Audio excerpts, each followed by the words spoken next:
Now we're going to start off with the ocular anatomy. So knowing the anatomical structures or knowing the important landmarks of the eye is again very important when you're carrying out an OPD in the eye. So it's again very important to know the different structures that are lying in the close vicinity of the eyeball or in the close vicinity of the orbital cavity. So when we talk about the orbital cavity, it's basically a conical shaped cavity with its apex posteriorly placed and its base anteriorly placed. So this is the orbital cavity, and the eyeball is present inside this orbital cavity and it's basically embedded in a lot of fascia and the muscular contents. So we're going to discuss the different components of this orbital cavity first of all. When we have a look at this orbital cavity, it's basically having a medial wall. Then we have a lateral wall, a roof, and a floor. So there are a lot of communicating structures ranging from the superior orbital fissure. Then we have an inferior orbital fissure. And these are the fissures that basically act as the communicating structures for passing on infections to the cranial cavity. And one should know the anatomical features and what are the structures passing through these superior orbital fissures and the inferior orbital fissures when we talk about the clinical anatomy or the anatomy that is related for the clinical examination of the eye. So in this section primarily we're going to discuss the first of all the terminologies that are present, and we usually use them when we are describing this ocular anatomy. For example, we use the words anterior, posterior, medially lying or laterally lying.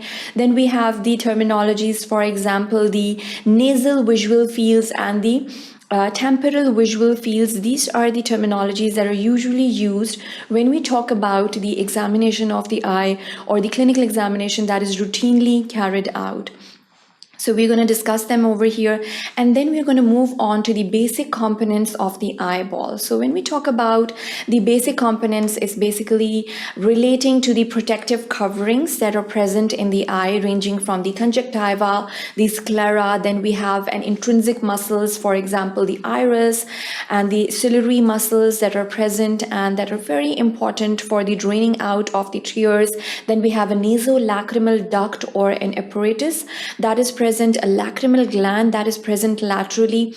Knowing these terminologies and knowing the anatomy of the structures is very important to know the working of the eyeballs in a conjugate manner. So we'll be discussing them over here.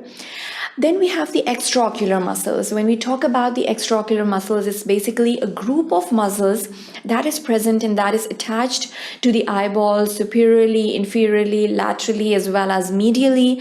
And it's basically causing the movements of the eye in a conjugate manner.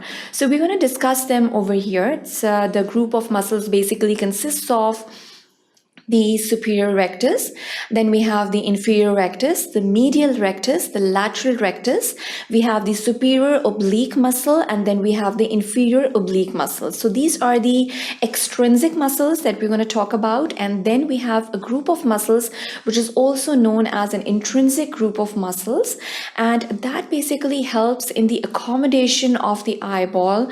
Accommodation basically means when the eye is going to focus from a near object to a distant object, or whether it is going to focus from a distant object towards a near object. This process is known as the process of accommodation, and a lot of muscles are involved to carry out this process of accommodation.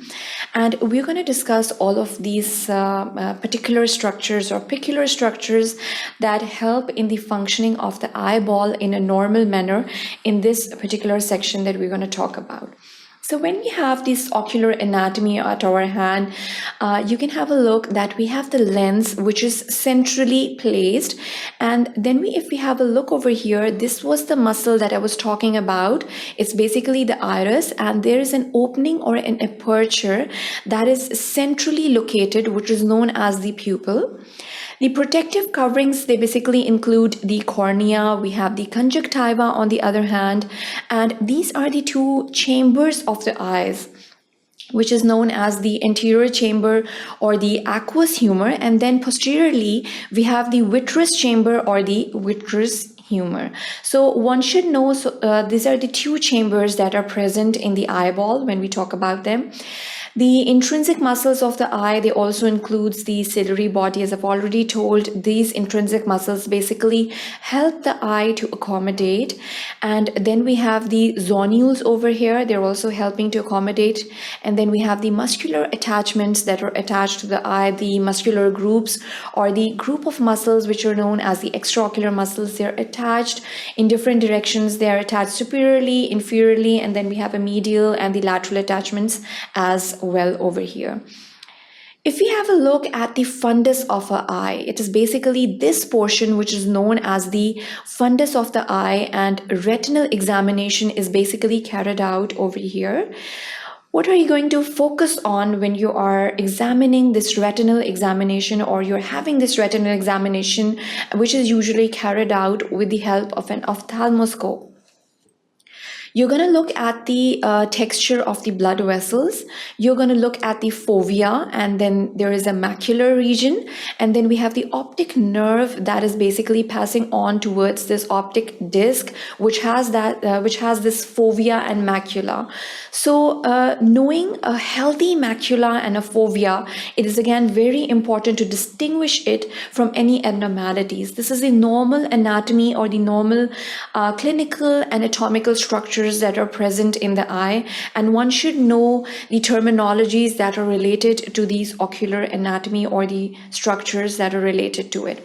We have the rostral. We use the word rostral towards the top or the head. For that we use the word rostral. Then we have the caudal. So caudal is basically this portion. It's the tail end portion which we use when we talk about the caudal structures. We mean the posteriorly placed structures in the eyeball. Then we have the cauda equina. It's basically a bunch of nerves that is present posteriorly, and that's why it's known as the cauda equina.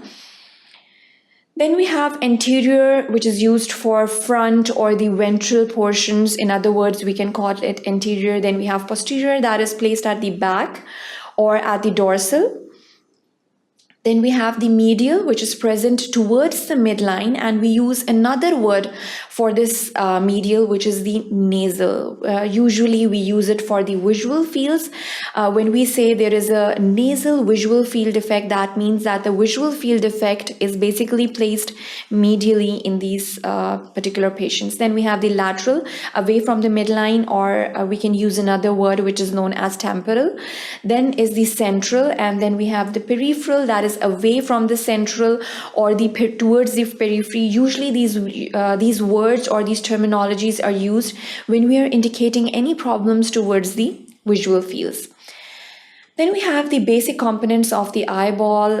Again, we have the iris that can be seen quite clearly over here. We have the cornea, we have the ciliary bodies laterally. The limbus is present. We have the canal of the sclem, that is basically for the washing away of the tears. Then we have the optic nerve, the retina, choroid, sclera, and the fovea can be seen in this diagram as well, just to give you a better view.